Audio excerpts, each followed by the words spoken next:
Danes odpiramo Center za učenje kliničnih veščin z področja dentalne medicine tukaj na Koritkovi. To je investicija medicinske fakultete v vrednosti približno 2 milijonov evrov, ki smo jo financirali iz lastnih sredstev.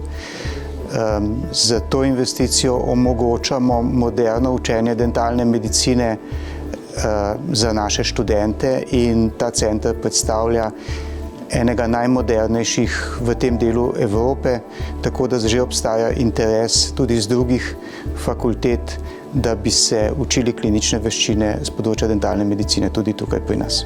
V današnjem času je simulacija postopkov, ki potekajo sicer v bolnici na bolniku, zelo potrebna, kajti vsak naš študent, ki pride v bolnico, je dobro, da je pripravljen na določen poseg, na določeno storitev, karkoli pri našem bolniku opravi, kajti na ta način je prvič zadeva veliko bolj varna, veliko bolj etična in lahko naše študente veliko bolj pripravimo na njihovo bodoče delo.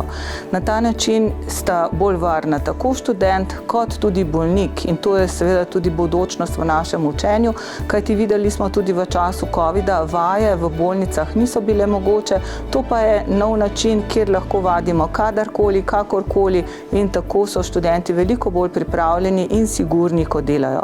Center je večji, kot je bil naš prejšnji center, zato bodo lahko v njemu sodelovale vse katedre klinične dentalne medicine.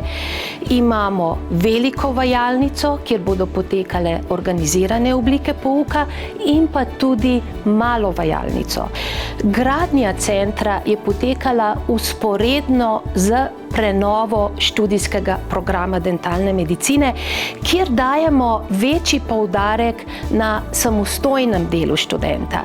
In v tej mali vajalnici bodo lahko študentje vadili sami, glede na svoje potrebe, svoje interese, kadarkoli.